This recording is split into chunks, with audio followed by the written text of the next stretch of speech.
Ciao Juventini of the world, my name is Giuseppe, welcome back on the channel, I hope you are all doing well. Guys, today we'll speak of course about what happened yesterday. Real Madrid 3-1 for Paris Saint-Germain.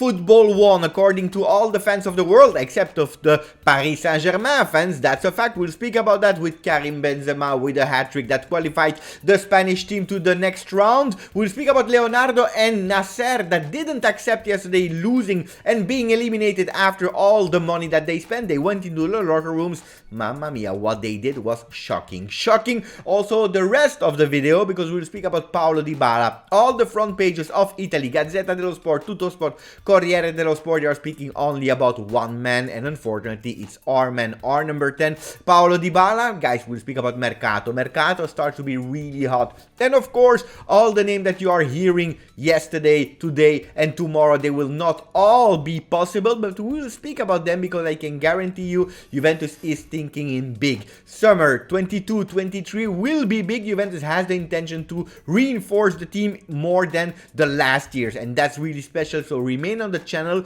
put a maximum of likes, subscribe. Don't forget to subscribe to the channel. We go after the intro.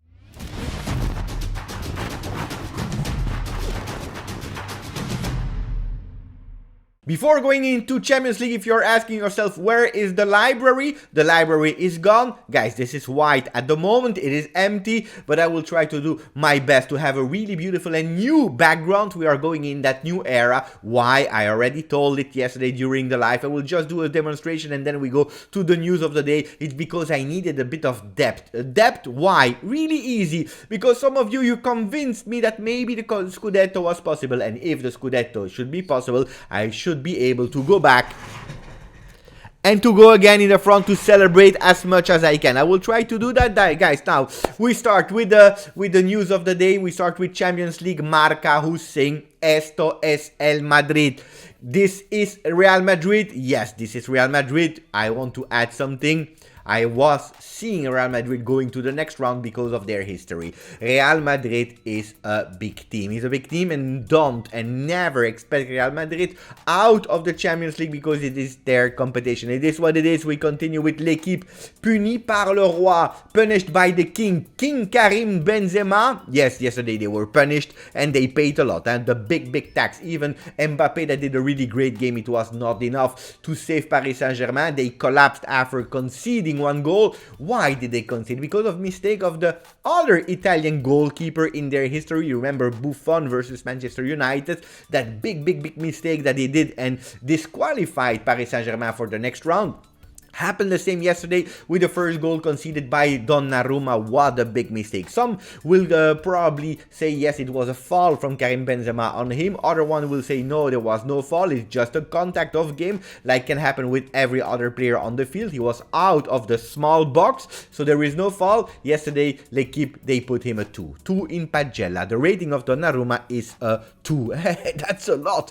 2 is a lot, but on the other hand, hey guys, it is what it is. Not only the supporters of Paris Saint-Germain were against that fall from Benzema, but apparently also Leonardo and Nasser. Yesterday, a big thread from Madrid zone explaining what happened. They were saying that Real Madrid was recording actually the celebrations of the Real Madrid supporters, and then they saw Nasser and Leonardo coming down, and they were using really hard words. Apparently, Nasser, the president of Paris Saint-Germain, was saying, using words like "I will kill you" and so on and so on. They were quite aggressive. Some people are saying that they even used some not only the verbal violence but also with the hands. Disaster, guys. A few days ago we remember Seferin and Tebas that were speaking in front of Agnelli, accusing him to be even worse liar than Putin.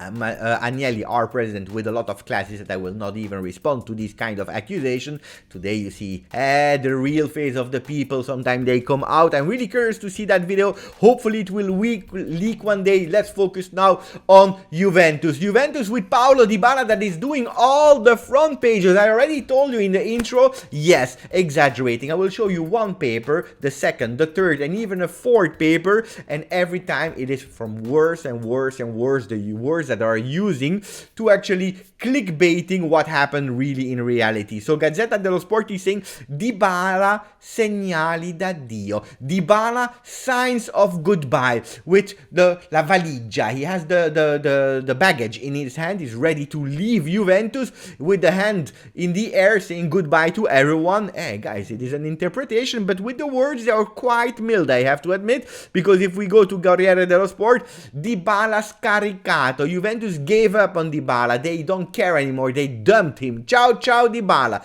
Ciao ciao. Con le mani. Ciao ciao. That looks what Juventus said to Paulo Dybala. He's there with the hands in the air. Guys, it is what it is. We continue with Tutto Sport, and Tutto Sport is going even worse than Gazzetta and Corriere, because they are saying Juve schiaffo a Dybala, slap in the face of Dybala, and you see a kind of Photoshop, really low cost Photoshop with Dybala that is doing like that, and arriva bene with the left fist. Mamma mia, disaster. Tutto Sport was really creative. They said, you know what, let's exaggerate. How much do you want to exaggerate? A bit? No, let's exaggerate more. That's what they did on the front page. Funny, but guys, let's not exaggerate. Giovanni Capuano is reporting Corriere dello Sport inside, because Corriere dello Sport inside they went even harder. They are saying, Dybala, this is not your Juventus anymore. Ciao, it's not your Juventus anymore.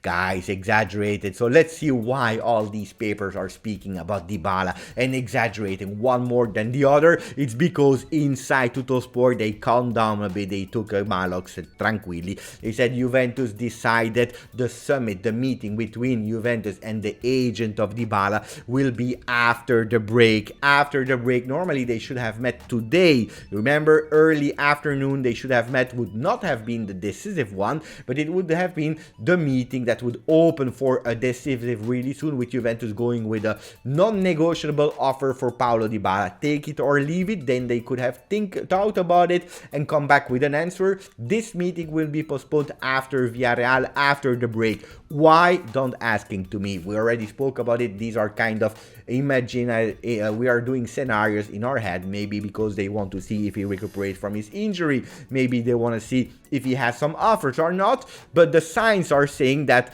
Dybala is now free to negotiate. He was already, but now clearly a sign from Juventus to say to Paulo Dybala, if you want to leave, go. Manchester City, Atletico Madrid, Inter, Barcelona, Tottenham, a lot of teams are on the number 10 that have the opportunity to take him for free. What will happen?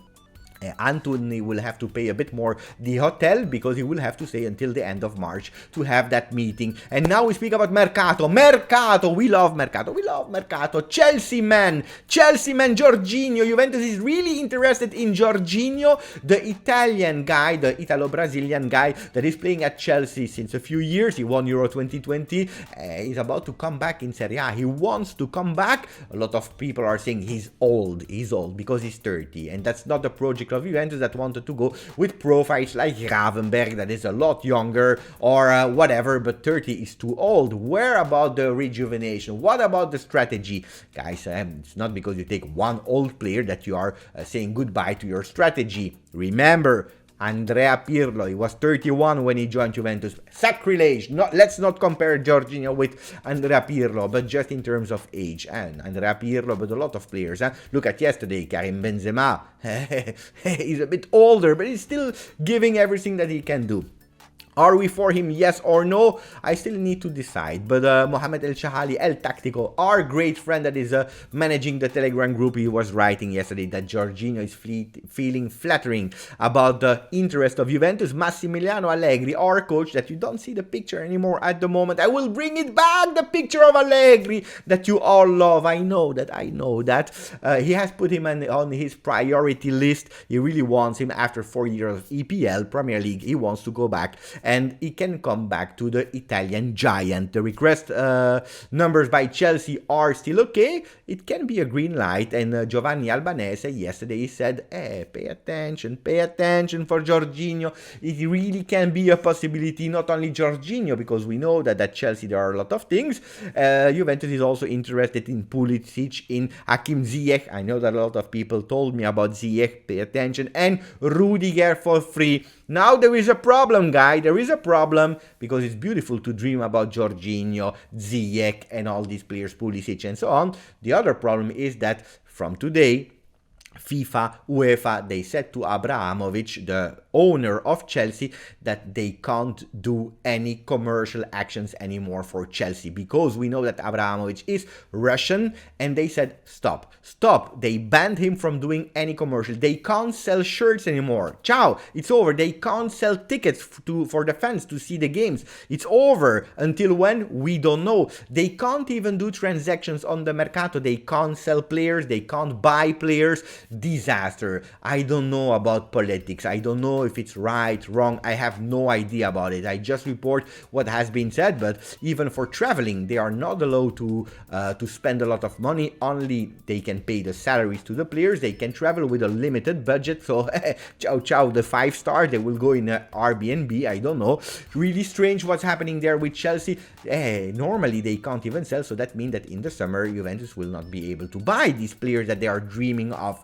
Is there a possibility for the players to leave the club for free? Maybe. Rudiger will leave because he has no contract anymore. What about the others? And then we continue with Mercato with Grimaldo from Benfica, left back. Every day there is a new left back linked to Juventus. Every single day a new one. Again, I repeat, what does that mean? Juventus, they want to work on that left back position like a lot of fans asked since not 1, not 2, but probably 3 or 4 years. Work on that left back. Juventus, they understood it and they will go for it. Grimaldo, Benfica, but pay attention because Barcelona is on him. And we already spoke about Oliveira, Emerson Palmieri, other people in the target of Juve. We continue with a young player, Gravenberch, and this one you will like. It's not old like the 30 years old Jorginho. I'm 40, guys. I'm, what am I? A dinosaur? I don't know. But Gravenberch, yes, Juventus already made a proposal, 25 million euro for a player that will still have 1 year of contract with Ajax Amsterdam. The problem is that Ajax said, hey, no, Bayern Munich is also on the player. We want at least 35 or forget about it. Will Juventus go and increase their offer? We will see. Speaking about the winter, Konny the winter, Belgian player. Our Belgian player already played versus Malmö, versus Chelsea. I don't want to remember that game because we lost 4-0. Let me hide a bit. Hey, that's what it is. He said something that today he entered here in my heart. You know what he said? Konny the Winter, 19 years old. He said, yeah, I'm a Juventino. I am Belgian, but I am a Juventino since I'm a kid. Why? Because my mother, she brought me one day to Torino. I was walking via Roma. Who do I see? Paul Pogba in the street. I have a selfie picture with Paul Pogba in the streets of Torino. And since that day, he became a real Juventino. I already loved Konny the Winter because he's coming from the country where I'm living. From Belgium. He's there. He speaks Dutch. I speak Dutch. I speak French. He doesn't speak French. We don't care. But he's a Juventino and we love this kind of thing. He was speaking about his emotions and so on and so on. Would he love to play with Paul Pogba? He said, yes, I would love to play with Paul Pogba, but I would love to play with all the players. Who is his idol in terms of the player that he's inspiring to? It is the Belgian player Konny. Konny that doesn't play anymore. He's a trainer of Anderlecht, I believe. We continue because we don't have to forget it's beautiful Mercato, Champions League and so on. But on Saturday we play versus Sampdoria. Sampdoria with a lot of ex-Juve players. Giovinco, Quagliarella, Audero that is not playing anymore. Egdal and so on and so on. So many Juve ex-players, so pay attention there. We continue because yesterday there was a training and it was open for the supporters. Supporters could be there, they could watch it. And yesterday there were some funny jokes between Allegri and Arthur because Allegri said to Arthur, you see, sometimes when you are doing the things, you are actually quite good. Apparently there is starting, a feeling is starting. And Allegri knows that he's good, but not only always Arthur is actually showing it on the field. Yesterday he was quite happy, probably will play, I believe there is not a lot of choice. He will play on Saturday versus Sampdoria. Lot of injuries again. De Sciglio and Chiellini are training separately. Ake was training at the gym. Quadrado, he had fever. How long? I have no idea. So we'll have to wait a bit. And then we saw De Ligt and Danilo. They were hugging. The two pillars of our defense. The two leaders, Capitano and Vice Capitano of the future. They were hugging with each other. We finished with Vlahovic because let's not forget about Vlahovic. It's not because he didn't shot on goal one time the last game that it's not there. The guy, he was impressing everyone yesterday. He was shooting on goal. He was scoring on goals. He was doing the phenomenal comment. All the supporters were incredibly in love from him. They were really impressed. After the training, when everyone went at home, he stays 15 minutes more to do even more exercises. We love that. Fino alla fine training.